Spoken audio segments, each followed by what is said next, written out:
Well, thank you. It's a pleasure to be here. As Paul said, I kicked off my book on 9/11. And what appropriate date to do that, right? There was just a little bit of ego mindset in that event.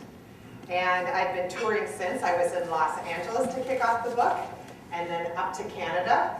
And it was really convenient that I knew this little phrase, je ne sais pas. If any of you speak French, it's I don't know. So when they would ask me a question, je ne sais pas. And then from Canada, I went down to Orlando to the I Can Do It conference to appear there because my publisher is Hay House. So it's been really interesting tour, but it's wonderful to be back in my hometown, so this is great. Amongst business people who can obviously relate to the ego at work, right? And that's what I really love about the title, because if people just ask me the name of the title and I say ego at work, I hear things like what Ted told me when I met him in the front. And I said, what do you do for a living? And he said, well, I deal with egos all day long. And that's really what we do. We have a specialty in our work, but really we have to become specialized in the ego at work as well, right? Because we see these dynamics all along.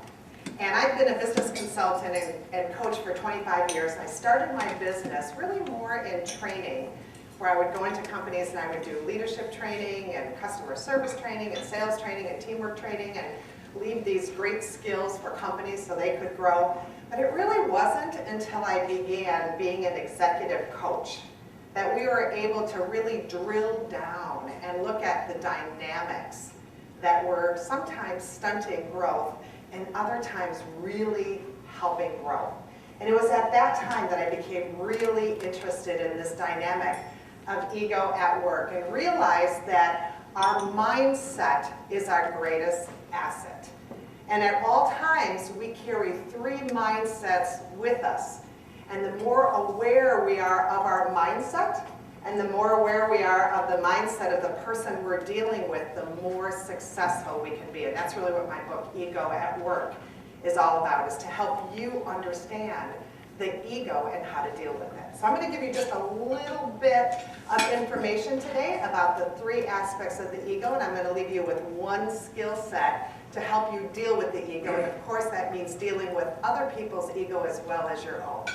Because every relationship we have is really a relationship with self. So it's so easy to see when somebody else is in their ego, right?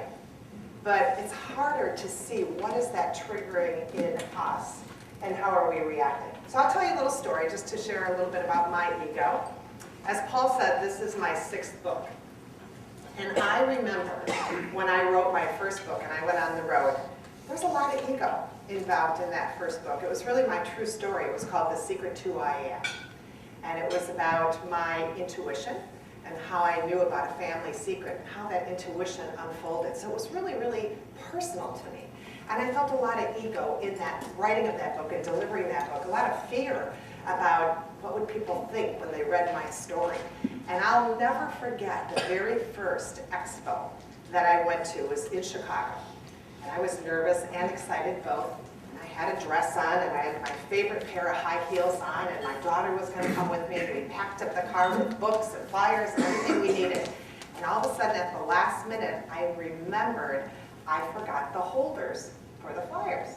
And I said, oh, I know where they are. They're in the attic, in the garage. Let's just get the ladder and I'll just climb up there real quickly and get the holders. And I did what any smart homeowner would do. I climbed up in my high heels. Now, don't smile at me like you've never done that. Well, I know you didn't do it with the high heels, but you've never done something like that with the ladder, right? And I said, just hold tightly, I'll be fine. So I started climbing up, and right when I got to moving the crawl space, little wooden thing, and luckily I was holding onto the side, my foot slipped and down went the ladder. Now, thank God I had watched a lot of 007 movies. So I knew exactly what to do at the time of danger. And my ego went crazy. The first thing that went through my head was my big ego. And I thought blaming thoughts towards my daughter, like, come on, how come you didn't hold that ladder as I'm hanging there? And the second thing mirrored what she was screaming out loud is, oh my gosh, Mom, you're going to die. And I said, don't say that. Let's just breathe. And then I thought about the 007 movie, and I thought, you know, some people have a wristband that says, what would Jesus do? Mine was, what would 007 do? And I took a deep breath, and I thought, you know, he had this way of being able to just sit back, take a deep breath, and relax, and assess his environment, and find the possibility, and go for it. And as I'm hanging there, I'm breathing. I said to my daughter, just breathe, just breathe. And I looked around, and I looked underneath me, and there were Culligan spigots underneath me. Have you ever seen those Culligan spigots? Falling on that was not an option. Then I looked just in front of me, and there was an open space. And I thought, I'm a dancer. I'm a ballroom dancer. I'm just going to pretend I'm leaping onto that space, and I'm going to fall on the balls of my heels, gently get up, and let's go. So I saw that in my mind's eye, and I made the spot. And I said, okay, on the count of 3, Mom's dropping, everything's going to be perfect. She's like, okay, 1, 2, 3. And I jumped on the balls of my feet, went like this, got up, let's go. And of course, we didn't take the little holders at that time. Now, to me, that's such a powerful story. I still look back and I say, how did I not even break the heel on my shoes, let alone something else?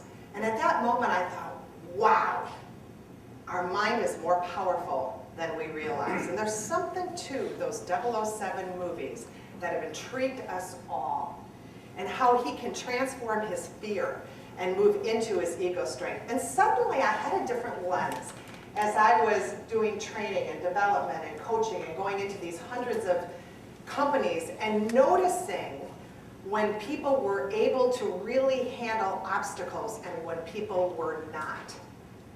And the difference all had to do with the ego. Because the ego, the acronym I like to use, is edging the group out. You know, we all know that there's no I in teamwork, right? But how does that happen? How do we forget that? Because our ego starts to play a bigger role than the purpose, than the goals, than the synergy of the group. Because subconsciously, we all have this little tape that plays that says, hey, what's in it for me? Make me feel important. Are my needs going to be met here for safety, security, love, and belonging? And we're not even conscious of it, but it's playing. Little things can trigger that. Little things can trigger that, and suddenly we're in this place of fear and anxiety, wondering if we're going to get what we want. Will that outcome happen in the way I want, when I want? And when we begin to wonder that, we step into our ego. Now, I mentioned to you I've been traveling a lot for my book launch, and at the airport I wear this little button, and it says, ask me about the ego at work. That's just a little way to have conversations with people, right? So I was waiting for the plane, and a woman saw my button, and she said, oh, the ego at work. And honestly, I hardly have to say anything else because people start telling me their stories. Oh yeah, you should hear about the ego at work. And then I hear about all these stories of what's going on. And a part of that story is always how they feel a little bit powerless to handle those egos at work and not sure how to stay in their power themselves. So she and I had a little delightful conversation. It just so happened when we got on the plane, she was sitting practically across from me.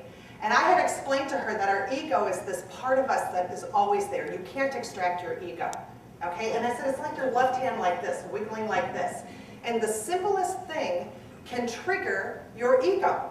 And pretty soon that tape starts going, and you start wondering, what's in it for me? Make me feel important. How come my needs aren't being met? What's going on here?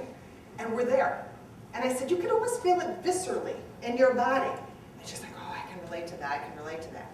So about a half an hour into the plane ride, and I'm relaxing, all of a sudden she goes, psst, psst. She starts going like this, and she points in front of her. She goes, it's happening right now. And I looked, and the guy in front of her was leaning back in his chair, snoring. And she goes, what's in it for me? There's no space here. And I said, yes, it's as simple as that. Something simple like that can trigger the ego, and there we are. You know what I mean? You get up in the morning, and you go for your coffee, and you open up the refrigerator door, and somebody used the last bit of milk. And you're like, really? Or you get in your car and you're driving to work and somebody cuts in front of you. And you say, really? Or you get to work and you're expecting something on your desk, something somebody promised to have for you, and it's not there. And you say, really? And the ego starts to chatter. And the mind starts to feel anxious that we're not going to get our needs met. And what we need to do at that moment is we need to notice those triggers and notice how we're reacting to those triggers. Are we beginning to spiral into this place of wondering if our needs are going to be met? Are we attached to that outcome of safety, security, love, and belonging instead of what? Aligning to what is it that we want to achieve? Because this over here is nothing but drama. This over here, this alignment, is nothing but success. So, the ego. Why is it that it's easier for us to see it out here in other people? You know, I made you all a copy of the highlighted tips for today. And this is so you can make a copy for other people and give it to those people at work that have been triggering this inside of you. But I hope you also read it for yourself and keep it for yourself. Because it's really difficult for us to take a look at our own ego. And the reason that it's difficult is that the more insecure or blocked that we are, the more feedback feels like criticism or rejection when somebody points out our ego. And the aspect of the ego that we're most familiar with is that big elephant in the room. When somebody's acting grandiose and they're puffing out their chest and they're acting bigger and better than somebody else, and there's an arrogance. We know that ego, right? And most of us can point our finger and go, oh, that's not nice. But what we don't understand is what's behind that ego, and none of us are really talking about it. You know, somebody will whisper to me like, oh yeah, you know, in coaching, you know, that ego's really making it difficult for us to work together. But nobody's really talking about it and confronting each other on it or looking deeper within themselves. So what I have in my book and what I want to share with you today is just a little education about this ego and to understand that we all have this ego. And the mindset can switch so quickly to all aspects of the ego. Again, if you go back to my story, climbing up the ladder. Climbing up the ladder in my high heels thinking I could get that folder down and that holder down quickly at high heels, that was kind of my big ego, right? Oh, no problem, I'll just have somebody hold the ladder and I'll climb up the ladder and boom, there it is. It's kind of grandiose. And then as soon as the ladder fell, I was in my big ego too, barking and blaming somebody else for not holding the ladder, believing they aren't enough, and masking the fear I had inside. And we do that a lot, don't we? But then quickly shifting to the little ego who's like, oh my gosh, I'm not enough. How am I going to get down from this? I'm going to die. And we can flip that quickly because of a catalyst that happens to us. Going into this judgment and this default pattern and this limited thinking where we're not even thinking about possibilities. We're just moving ahead quickly, or we drop to the bottom line that it's not going to work. And as a result of that, we spend a lot of our time going like this. Oh my gosh, I can't believe that happened. Oh my gosh, I can't believe that they're acting like that. Oh my gosh, what am I going to do? And maybe you're doing that in the beer foam here at the MAC at the rooftop. That's okay. Or maybe it's in your shower in the morning. Or maybe it's in your car. We see people do that in the car all the time, right? They shake their head and they hold their hand like this. But what we want to do if we really want to be successful is we want to be able to identify when we're having those kinds of reactions to those situations and those people so that we can live in a more clear, calm, and confident way that is open to whatever situation happens to us. Trusting that we will find the solution and allowing it to come to us so that we don't have to work so hard trying to figure it out in our head. I want to say that again because that's really, really pivotal. That we are open and not in limited thinking, trusting we'll find the solution and allowing it to come to us so that we can work more by inspired action versus perspired action. Now let me ask you a question. Has this ever happened to you? Where you were fretting and thinking and trying so hard to find a solution, and then suddenly you took a deep breath. Maybe you went golfing. Maybe you went for a walk. Maybe you finally had a good night's sleep, and somehow you kind of let go of fretting. And you opened up your mind, and you trusted, you know what? It's going to come to me when it's supposed to. And then suddenly, boom, you get an aha moment. I know you've all had that. Call this person. Do this. And there's the door open, and you just have to walk through it. That's it. That's inspired action. And imagine if you could live your life in that way, more so than fear, judgment, and control, how much less stress you would have, how much more fulfillment you would have in your life, and how much more success. Now, everybody in business knows the 80-20 rule, right? What if 20% of all of your activities had 80% impact, instead of 80% of all of your activities having 20% impact? We'd like that first formula, correct? And that's what happens when we make this shift out of our big and little ego to what I call our ego strength. And our ego strength is really this mindset that allows us to be more open, trusting, and allowing. And we're able to have this mindset with this simple mindset mantra. And this mindset mantra always takes the same stance when something happens. And instead of going into judgment about it, we simply say, isn't that interesting? I wonder. How might we, or how might I, deal with this situation? And if you remember in my story on the ladder, that's where I eventually shifted to, right? I'm hanging there, and eventually I'm breathing and saying, isn't this interesting? Look where I am. How might I land in a way where I don't break my heels or my legs? I wonder. And then there was the answer. Land like this. Imagine yourself like a dancer. Land soft on your feet. You'll be okay. And that's what I did. Now, I had a recent situation where I had to practice this again. Minor situation, but it was a reminder to me how powerful this is. As I mentioned, I've been traveling a lot. So instead of going to the post office every time and stopping my mail, I thought, I'm going to get a P.O. box and forward my mail for about 3 months. So I went to the post office, said to the lady, this is my situation, how do I forward my mail in a temporary way? She gave me a form, I filled it out. When I came back from one of my trips, I noticed mail was slipping through to my mailbox. So I thought, isn't that interesting? How might we fix that? And I heard, go to the post office and talk to them. Okay, great. So I go to the post office and I say, who's in charge of the P.O. boxes? They say, Mary. Mary comes to the window. I say, hi, Mary.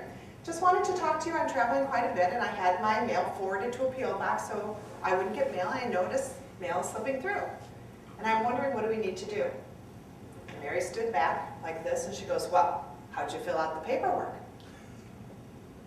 And I thought, isn't that interesting?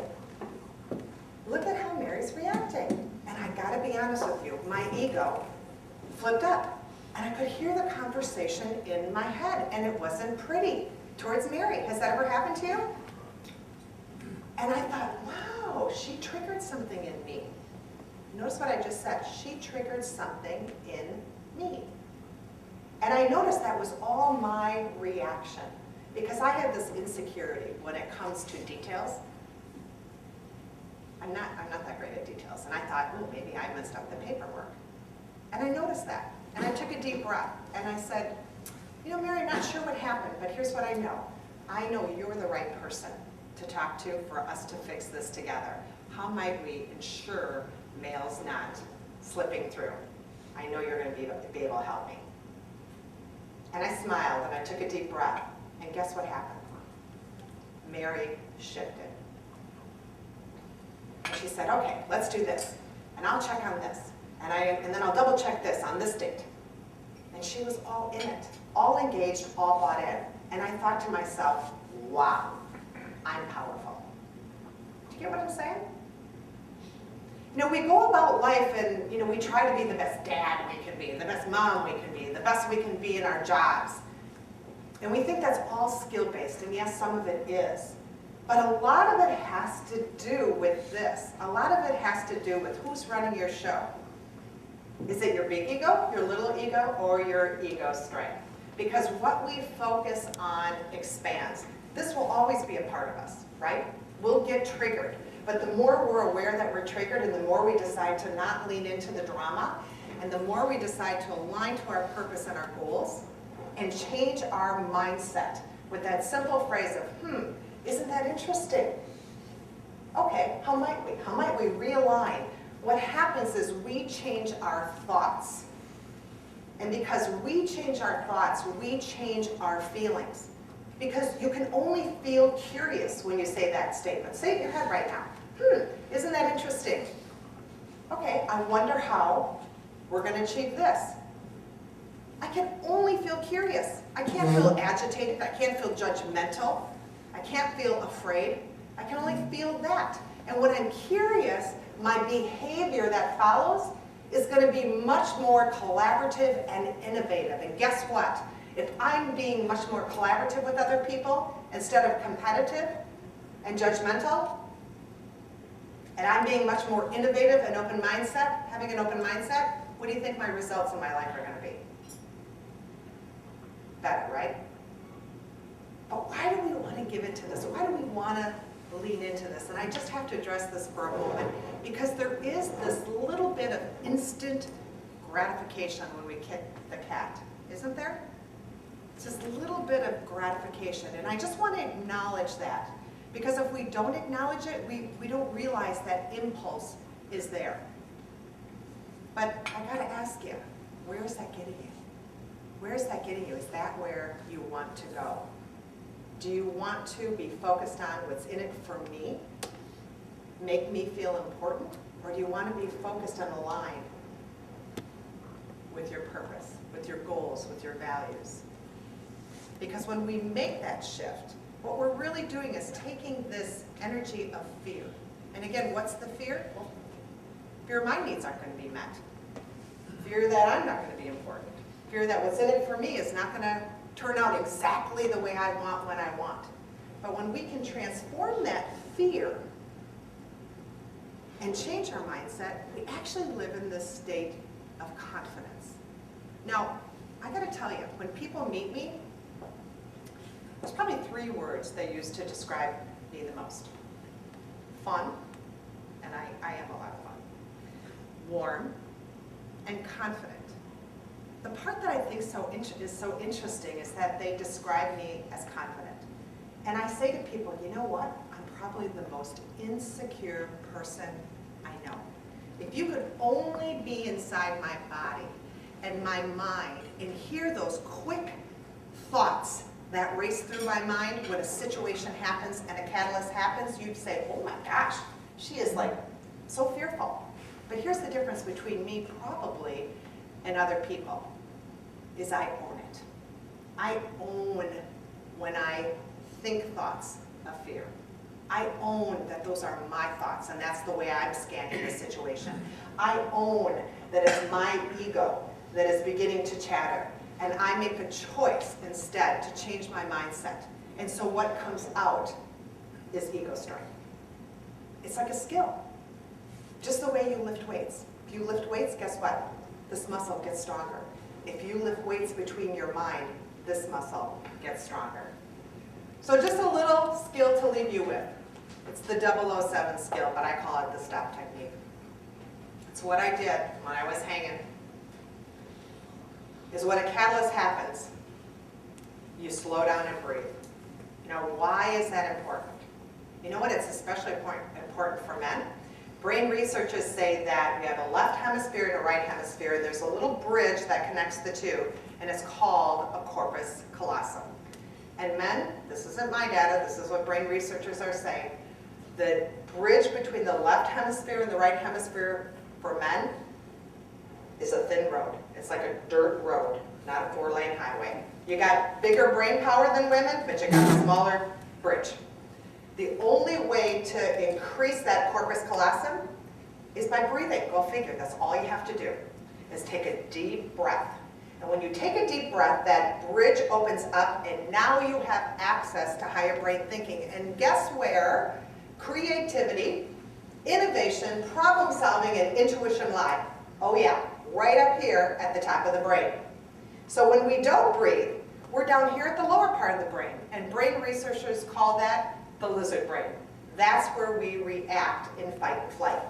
So if you don't breathe, you're going to react. This is going to lead your life. So breathing is key. Slow down and breathe. Then we have to tune in within. And we have to realize that we're in a reactive pattern. And we have to make a decision to observe what's happening and to perceive the possibilities, just like I did. Observe what's happening. I'm hanging here. Oh my gosh, there's Culligan spigots underneath me. Okay, where's the possibility? That's my focal point. It's the stop technique. And the more you practice this, the more you can do it like this, in emergency when you need it. I taught my children this at a young age, and I swear I want to go into schools and teach schools. My daughter was all-state in soccer for Brookfield, got a scholarship to Madison, and she would drive her moped to practice without a helmet, and I'd say, Lisa, you need to wear a helmet. No, I'll be fine, Mom, I'll be fine. One day she came home on her moped from practice, and a UW truck pulled right in front of her. She said she looked to her left, there was nowhere to go. She looked to her right, there was nowhere to go. And she said, Mom, I used the stop technique. I asked myself, I breathed, I tuned in within, I observed where the possibility was, and the only thing was to go forward into the truck. She said, so I made a square on the truck. And I imagined myself hitting the truck and then diving back in my soccer dive, because she was a goalie, and landing gently and rolling. And I saw my moped going underneath the truck, but not me. And that's exactly what she did. And she walked out of the accident with a tiny little tear on her meniscus. And when I got the call from the police in the hospital, you can imagine my ego, oh my God, you're gonna die. She said, Mom, breathe. And all I could think about was, wow, our mind is so powerful. And to be able to teach people how to shift quickly out of their little ego and their big ego into this ego strength is the greatest gift that we can give people. Because when you can learn to hold tightly to your intention, I want to live. How am I going to live? How am I not going to get hurt? Hold tightly to your intention and loosely to the floor. That's when we really can be successful. So what is it that you want to align to? What is your purpose? What are your goals? And how might you reconstruct your mindset so that you're getting more of what you truly want? This is all in my book. I want to thank you for being here. We did sell out, I just want you to know, but we will talk to you about how you can order the book. So thank you for being here. God bless you.